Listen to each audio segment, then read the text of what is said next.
центре Казани горит история. Вполне возможно, что даже раскладывают наркотики. Знаменитый Миргасовский дом стал жертвой второго за 5 лет поджога. Если бы здесь провели реновацию и, не знаю, что-то сделали из этого дома, как жилой комплекс, так и, не знаю, какое-то арт-пространство, мне кажется, было бы здорово. Что происходит с ярчайшим образцом авангардной архитектуры Татарстана и доживет ли он до своего столетия, выяснял Рамиль Шайдуллин.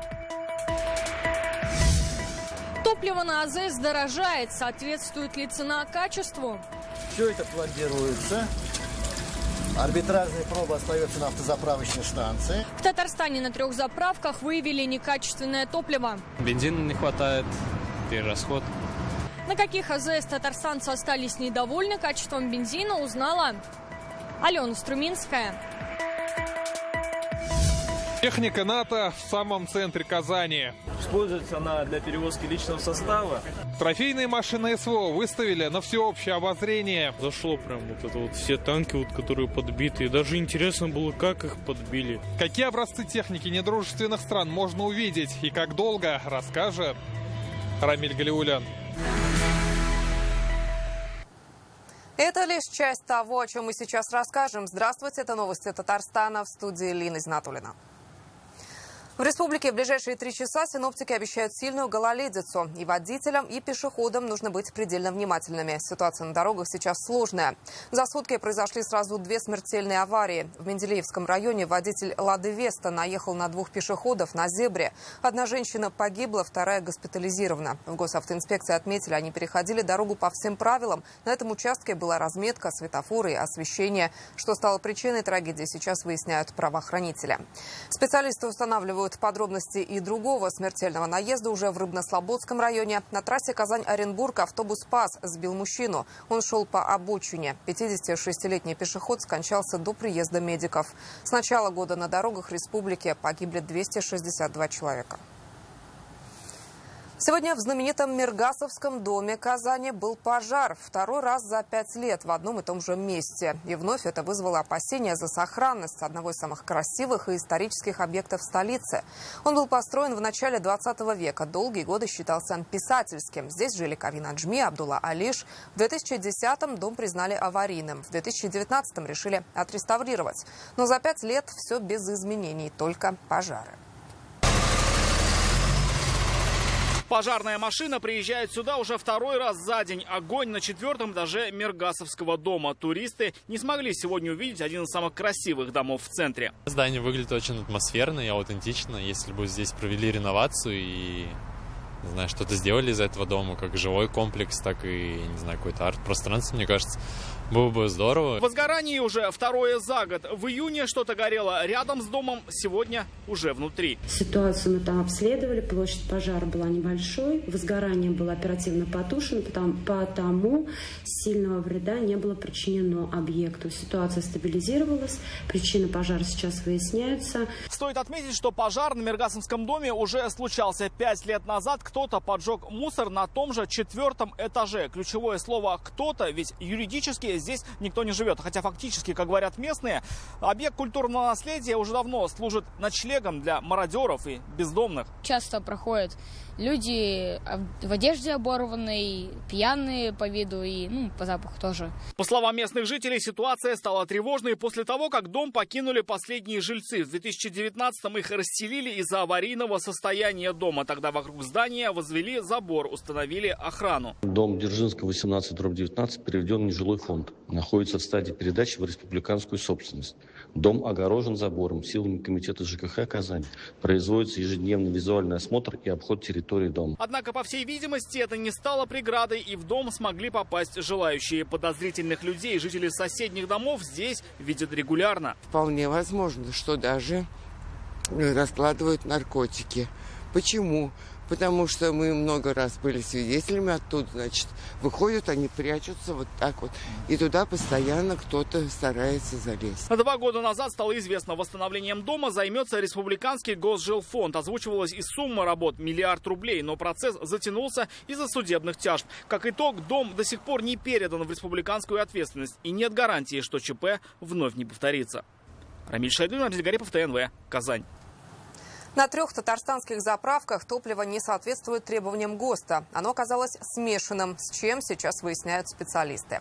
Сегодня стали известны результаты анализов топлива с ряда АЗС. На 2 казанских и 1 районной контрольные результаты вызвали вопросы. У владельцев АЗС будет возможность провести независимую экспертизу и оспорить результаты исследования. Бывает такое, что бензина не хватает, перерасход разбавляют. Наверное, не знаю. Пусть проверяют. Я много езжу, в принципе, везде нормально, в зависимости, какая компания. На трассе Чистополь вроде, когда ехал, там есть заправка одна. Махинации с чеками там были. Все нормально, все устраивает. С начала месяца на татарстанских АЗС и нефтебазах проверяют качество моторного топлива. Взяли 305 проб. Бензин и дизель будут исследовать в лабораториях по 7 показателям. Если зафиксируют грубые или повторные нарушения, дело перейдет к контрольно-надзорным органам. Под мониторинг топлива попадают 700 объектов розничной и оптовой торговли горючим. По распоряжению Кабинета министров республики он продолжится до конца ноября. При этом качество топлива не должно зависеть от его цены, говорят эксперты. Требования едины для всех. Есть государственные стандарты, есть технический регламент о требованиях к моторному топливу. И поэтому любое предприятие, изготовитель должен выпускать товар, соответствующий этому нормативному документу. Там НЭК, ТАИФ, Лукойл и другие. Они полностью защищают резервуар, то есть сливают до конца. У них, конечно, попадания такого нет. Но вот мелкие автозаправочные станции, которые в районах, в деревнях, на трассе, там, естественно, никто не беспокоится до полного защищения резервуара. Сегодня в Казани открылась выставка трофейной военной техники НАТО, и ее уже посетили 8 тысяч человек. Помимо стрелкового оружия на обозрение представлены 14 образцов военной техники разных стран Североатлантического альянса. За каждой история мужества наших бойцов. Одним из первых экспозицию осмотрел Рустам Минниханов. Побывали и герои России, которые в эти дни находятся в Татарстане. Мне вот зашло прям вот это вот все танки, вот, которые подбиты. И даже интересно было, как их подбили. Технику не страшно видеть, красивая, разбомбленная. Смотреть на натовские образцы не страшно. Страшно интересно, где и как она была подбита нашими ребятами. Больше всего внимания сегодня приковано к главному трофею, американскому Абрамсу. Конкретно этот наши военнослужащие подбили с помощью 2 дронов «Камикадзе» в начале марта на Авдеевском направлении. Сначала тяжелый танк обездвижили, а затем нанесли контрольный удар. Символично, что этот небольшой беспилотник разместили над танком. Сам момент уничтожения можно увидеть при помощи QR-кода.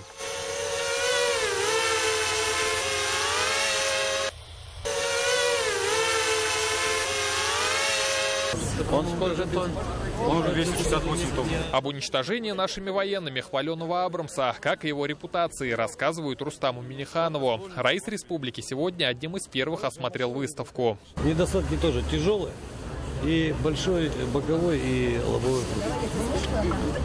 Удельный вес на удельное давление на почву очень большое. Больше 60 тонн. Ну понятно, 60. И они, да, и они... По гусеницам у них резина, накладки идут, нету зацепок. А здесь Рустаму Минниханову показывают подбитый самоходной артиллерией турецкий «Кирби». Используется она для перевозки личного состава. Танки, БМП и БТРы. В Казань привезли 14 единиц натовской техники. Это экспозиция вооружения военной техники стран НАТО, захваченная военнослужащими группировки войск «Центр» на Донецком и Авдеевском направлении. Посетители сегодня знакомятся с орудием врага и воочию видят, с чем воюют наши непосредственно ребята. Проходя по рядам, непременно дойдешь до пункта отбора на контрактную службу. Успехи российской армии никого не оставляют равнодушными. Выставка вызвала ажиотаж. Только в первый день ее посетили 8 тысяч человек. Слов уж нет, раз вот такую махину до сюда, так скажем, довезли, а до этого подбили.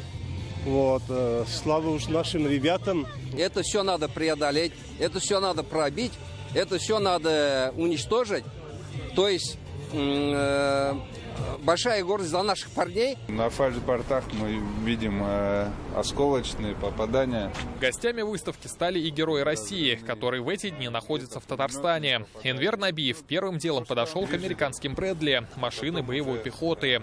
Все время искал встречи с ними на поле боя. Специально изучал слабые места, чтобы бить наверняка. Погон башни считается. Если просто надо остановить танк, то в моторном трансмиссионное отделение, там броня не сильная. Двигатель загорается, танк останавливается. Ознакомиться с трофеями жители и гости города смогут до 19 ноября. Затем выставка отправится в другие города. Рамиль Галиуллин, Адель Мендубаев, ТНВ, Казань. Сразу 17 героев России в эти дни в Татарстане. 3 из них – наши земляки. Это Раиль Габдрахманов, Расим Баксиков, Иван Жарский. Республика заступила на вахту героев Отечества. Это значит, кадеты и школьники встретятся с теми, чьи подвиги вошли в историю страны и в учебники. Это проект администрации президента России, и он охватит всю страну. Сегодня в аэропорту имени Габдуллы Тукая встречали героев России из разных городов. Один из них – знаменитый танкист из Алькеевского района Раиль Габдрахманов. Он готовится к общению со школьниками. Если это молодой возраст, то почитание, уважение к взрослым, родителям, к учителям. Если это более уже старший возраст, студенты и все остальное, то уже жизненные принципы какие-то, направления, пути их развития, на что надо обратить внимание уже в будущем. Подполковник Максим Шаломов в Татарстане впервые. Звание Героя России офицер получил в прошлом году. В зоне СВО вместе со служивцами он неделю отражал атаки на важный населенный пункт. В бою потерял обе руки, но приказ выполнил. Мне выдали 2 комплекта протез, косметические, бионические. По очереди я их ношу, чередую, осваиваю. Поэтому все получается. Самое важное, я доношу то, чему учил меня мой отец, всегда в любой ситуации оставаться человеком. Мы вам рассказываем о себе и рассказываем правду о истории о нашей стране. Герои России Валерий Куков и Магомед Бачилов встретились с казанскими суворовцами. Разговор получился профессиональным. Участники боевых действий в Афганистане и на Северном Кавказе рассказали, как нужно действовать на поле боя, чтобы победить и сохранить жизни солдат. Участвуя в 4 конфликтах, я не потерял ни одного, у меня не было боевых потерь ни одного человека. Да, были раненые, были там легко раненые, тяжело раненые, но все вернулись живыми, как я всем обещал. Ну, это чем, вы спрашиваете, достигается? Я считаю, что это достигается, вот как я говорил суворовцам, это учебой, тренировкой. И вот эти крылатые слова «легко в учении», вернее, «тяжело в учении, легко в бою», они остаются и останутся актуальными всегда. Есть прекрасная возможность, чтобы молодежь увидела тех, кто реально защищает нашу Родину. Это очень нужная вещь, нужный проект. Как рассказали суворовцы, встреча с героями их впечатлила. Нам очень понравилось. Перед нами сидели легенды и рассказывали свои живые истории про свои подвиги. Герои России нам рассказали о том, как они совершали подвиги, как мы ронялись на них, для того, чтобы в будущем мы совершали такие же подвиги и защищали свою родину. Тоже желаю стать спецназовцем. И в дальнейшем тоже буду продвигаться по папиной линии. Как отмечают, благодаря таким встречам дети будут знать историю страны, своих героев и их подвиги. Ребята соприкасаются с историей. Это люди, которые делали эту историю, совершали этот подвиг. И здесь, конечно же, на передний план выводятся человеческие качества, честь, отвага. И поэтому нам кажется, что пока есть такие герои, у нас в стране все будет хорошо. В ближайшие дни герои России будут общаться с молодежью в городах и районах Татарстана. В завершении состоится общая встреча с раисом республики. Дмитрий Аринин, Данил Филатов, Рамзиль Гарипов, ТНВ, Казань. Наш герой Альберт Бекмуллин участвует в международной премии «Мы вместе» в номинации «Поступок года». Он спас 2-годовалого ребенка, которого отчим выбросил из окна. Это произошло в казанском поселке Юдино год назад. Сейчас он служит в зоне СВО и вышел в финал конкурса. Сегодня Рустам Минниханов в соцсетях призвал поддержать героя и проголосовать за него на сайте премии. По словам раиса республики, именно такие герои должны побеждать. Рустам Минниханов сегодня совершил рабочую поездку в Санкт-Петербург. Здесь он встретился с председателем правления «Газпрома» Алексеем Миллером. Обсудили проекты, реализуемые компанией в Татарстане. Сегодня в республике «Газпром Трансгаз Казань» обслуживает 6 компрессорных цехов, 192 газораспределительные станции, почти 6 тысяч километров магистральных газопроводов. Сейчас по программе дегазификации в Татарстане принято свыше 33 тысяч заявок. Подключено к голубому топливу 22 тысячи домов. И сегодня уже в Казани Рустам Минниханов встретился с заместителем секретаря Комитета Коммунистической партии Китая Синьцзян-Уйгурского автономного района Хэ Джун-Ю. Раис республики выразил признательность за внимание к регионам России и за то, что российско-китайские отношения достигли беспрецедентного уровня. Товарооборот между странами свыше 200 миллиардов долларов. До 2030 года объемы торговли планируют нарастить. Татарстан имеет соглашение о сотрудничестве с 8 провинциями Китая. Серьезную поддержку отношениям оказывает Генеральное консульство в Казани. Инвестиции из Китая играют заметную роль в наших проектах, подчеркнул Рустам Минниханов. Совсем недавно прошел 16-й саммит БРИКС в городе Казани. Мы имели честь принимать в том числе и лидера Китайской Народной Республики господина Си Цзиньпина. Для нас была большая честь принимать мирового лидера нашей столицы. Но и мы будем всегда гордиться этим событием. Сегодня в Казани дали старт российско-китайскому бизнес-форуму «Ростки». Он символично начался с совместной посадки деревьев в сквере имени Габдуллы Тукая. Участники форума из России и Китая, а также китайские студенты вуза в Казани высадили 12 елей. Как рассказали гости из Поднебесной, такие хвойные, как и чак-чак, у них тоже есть. Для меня самое важное, что это дружба между Россией и Китаем. Это очень главное. И иногда попробовать другой жизни, это очень интересно. Благое мероприятие, сажаем деревья в рамках, символично нашего мероприятия. Ну и, конечно же, это дружеские отношения, которые складывались десятилетиями между Россией и Китайской Народной Республикой. Мы вкладываемся в наше международное сотрудничество. Это дипломатия, та, которая всегда ценилась и ценится. Основной площадкой форума станет Казань-Экспо. Завтра здесь начнется деловая программа и откроется международная выставка Russia China Expo. На форум ждут свыше 10 тысяч гостей из более 30 стран. Делегации уже прибывают в Татарстан и сегодня с экскурсиями посещают предприятия и учреждения республики. У нас уже прибыли делегации, поехали на особую экономическую зону Алабуга, поехали на Полис, уехали. Потом у нас есть Химград, посещают они, IT-парк посещают. В течение дня сегодня запланировано много мероприятий на базе Казанского федерального университета. То есть уже работа началась. Но это такой нулевой день, так скажем. Казанское трио представит Россию на международном конкурсе детской песни. 12-летние участницы группы «Ежевика» исполнят песню «Хлебные косы» на телевизионном проекте «Наше поколение». Участники из 15 стран сегодня собрались в столице Татарстана. В Казанской ратуше состоялось торжественное представление юных артистов и жеребьевка. Программу откроет конкурсант из Индии. Яркую точку поставит группа «Ежевика». Финал пройдет в эти выходные на сцене Казанской академии тенниса. Транслировать конкурс будет телеканал НТВ. Ведущий певец Алексей Воробьев и актриса Регина Тодоренко. Победителя определят зрители. Голосовать можно на официальном сайте проекта «Наше поколение». Это очень ответственно, во-первых, закрывать конкурс. Хочется напоследок всем подарить ярких эмоций. Мы хотим победить, но даже если победит кто-то другой, мы не будем расстраиваться, а только порадуемся за него. Важно то, что композиции готовили дети, сами дети, и при непосредственном участии детей. То есть это и авторы, и исполнители. И вот такое соцветие, международное соцветие множества стран, ярких стран с своей самобытной культурой, которая будет доступна для зрителя в разных странах. Основная цель – это объединить страны БРИКС, БРИКС плюс, не только на высоком уровне, то есть на высшем уровне, руководителей этих стран, но все-таки объединить еще и детей этих стран, объединить через музыку, через культуру, через какие-то такие большие проекты. Уже в эту пятницу наш коллега с Шаян ТВ, 12-летний Саид Галиуллин, попытается пройти в финал шоу «Голос дети». Мальчик давно известен в Татарстане. Он обладатель 12 гран-при творческих фестивалей, победитель конкурса «Лучше всех» в Москве и фестиваля «Сайлян» от Шаяна. Саид успешно преодолел несколько этапов «Голоса» и остался последний шаг на пути к заветному финалу. Для этого нам всем вместе нужно поддержать юное дарование 15 ноября. В пятницу отправьте СМС на номер, который укажет на экране в прямом эфире Первого канала. Начало программы в 21:45.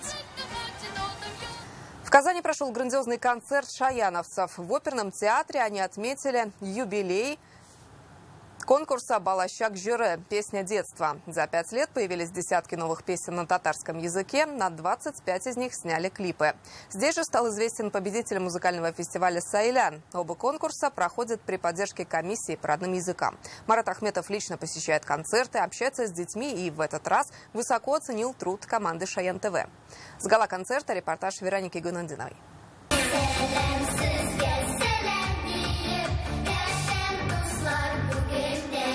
С большой сцены оперного театра зрителей приветствуют шаяновцы. Они еще юные, но уже знают, каково быть артистом. Сегодня в их исполнении звучат лучшие детские песни на татарском языке, которые появились благодаря конкурсу «Балащак Жюре». В этом году этому проекту 5 лет.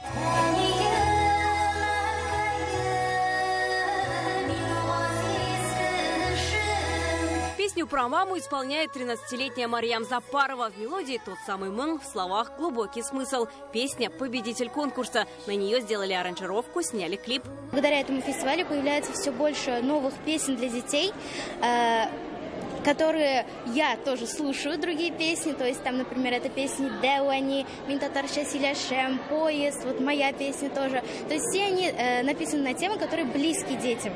И именно это помогает как раз развиваться татарской культуре и татарскому языку. За 5 лет в международном конкурсе участвовали 500 человек, победили 25 песен, выпустили эксклюзивные сборники с текстами. Их тираж 4000 экземпляров. Организовали 50 концертов. Их посмотрели 25 тысяч детей. Все эти же песни, они отпечатываются с нотами, со словами, распространяются в детских садах, в школах. И это очень хорошо, что у детей появляется современный новый материал на родном языке, я подчеркиваю. Это очень важно, потому что в одно время был такой период, когда татарская детская песня практически не развивалась. Не появлялось новых жанров, новых форм. Надо дать им основу для творчества. Дальше они продолжат. Конкурс «Балащак Жюре» и фестиваль «Сайлян» все годы проводят при поддержке комиссии по родным языкам во главе с Маратом Ахметовым. Он ни разу не пропустил выступления ребят, знает их по именам. Состояние души вот сегодня особо теплое, трепетное такое состояние, поскольку мы сегодня в такой среде, где, скажем, определяется будущее нации. Вот дети – это, безусловно, с таким талантом, с такими результатами, тем более нынешний фестиваль, он юбилейный своего рода, 5 лет мы его совместно с Шаян ТВ проводим, и прошлые годы я с огромным удовольствием приходил вот на эти итоги гала-концерты. На гала-концерте подвели итоги музыкального фестиваля «Сайлян». Он прошел в 6-й раз. За это время объединил сотни мальчишек и девчонок со всей республики. В этом году была битва сезонов, пригласили победителей и финалистов «Сайлян» разных лет. Этот сезон был очень сложным, потому что выступали самые сильнейшие дети, самые-самые лучшие, которые достойны гран-при. К сожалению, гран-при только одно. И мы, соответственно, за каждого болели, очень переживали, но для нас каждый ребенок – это уже победитель. Финалистов телепроекта поздравил Марат Ахметов. Он вручил им денежную премию. Обладателем гран-при стала Амелия Феофанова. Выиграть среди таких талантливых детей, потому что здесь очень много достойнейших, сногсшибательных. Проект «Сайлян» направил меня, открыл мне дорогу в творчество, показал мое будущее, и дальше я буду развиваться в этой сфере. Трансляцию юбилейного концерта можно будет увидеть на ТНВ и Шаян ТВ в декабре. Вероника Гайнудинова, Адель Миндубаев, ТНВ, Казань. Это были новости Татарстана. Сразу после нас трансляция хоккейного матча между Акбарсом и Кунь-Лунь Ред Стар. Игра проходит в рамках российско-китайского бизнес-форума «Ростки. Россия, Татарстан, Китай». Болеем за наших.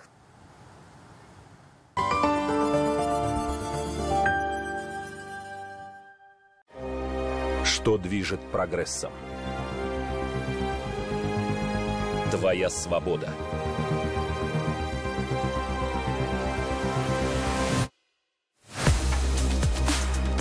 Твоя уверенность.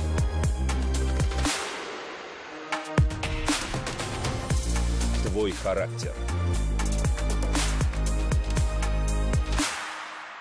Твой темп. Темп. Управляй прогрессом.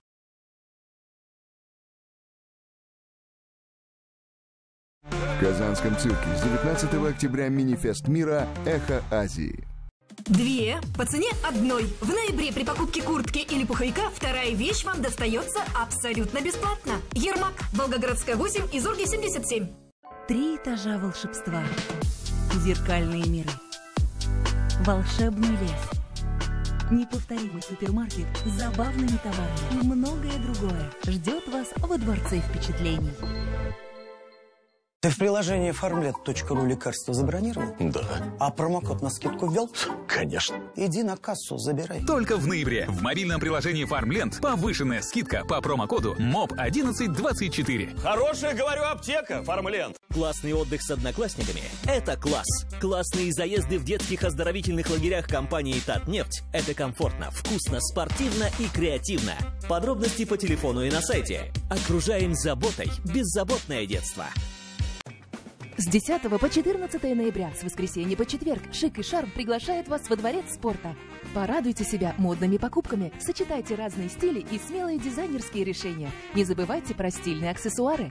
Для мужчин одежда из Европы и новая осенняя коллекция для детей. Большой выбор уходовой и декоративной косметики. К столу рыбные деликатесы, свежая конина халяй, бакалея из Казахстана, греческая монастырская продукция. Приходите всей семьей с 10 по 14 ноября во дворец спорта. Доверьте ежедневные кулинарные хлопоты Кукмара, и приготовление еды превратится в настоящее удовольствие. Идеальное сочетание дизайна и функциональности. Кукмара обеспечит успех вашим кулинарным экспериментам. Что будешь готовить? Сегодня ничего. Я закажу свежеприготовленную халяль-еду в Суши Топ. Суши Топ? Да, там вкуснейшая пицца, суши и роллы с доставкой до дома. И ты скорее звони в Суши Топ. Высококлассные специалисты и стационар. Millennium Clinic. Больше, чем лечение.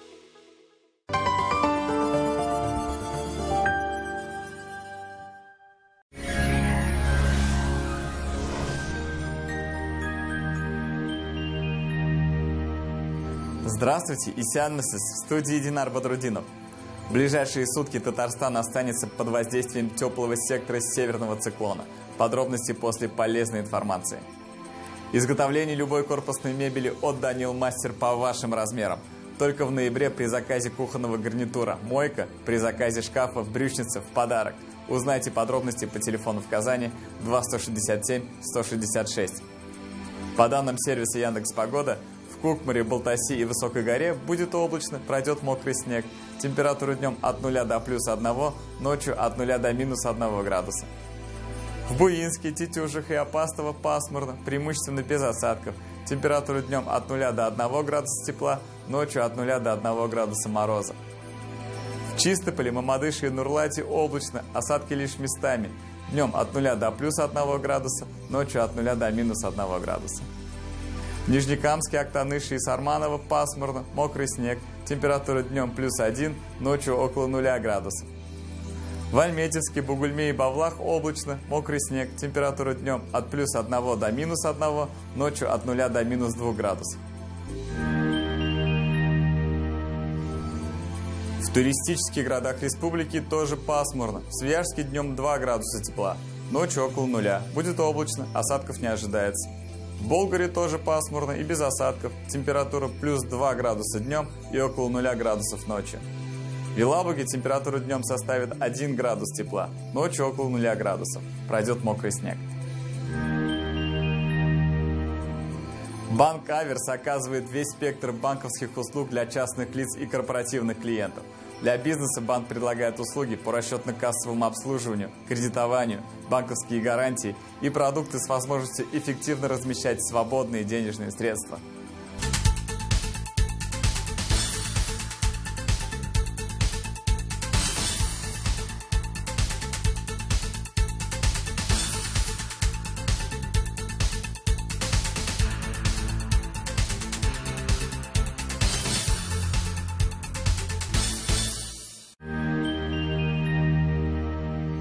В Казани будет облачно, осадки в виде мокрого снега. Температура днем +2 градуса, ночью около 0.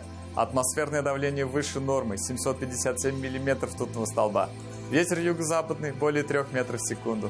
Влажность воздуха 84%. Магнитное поле Земли спокойное. Это все о погоде. Всего доброго. Кеннерге замышлывался.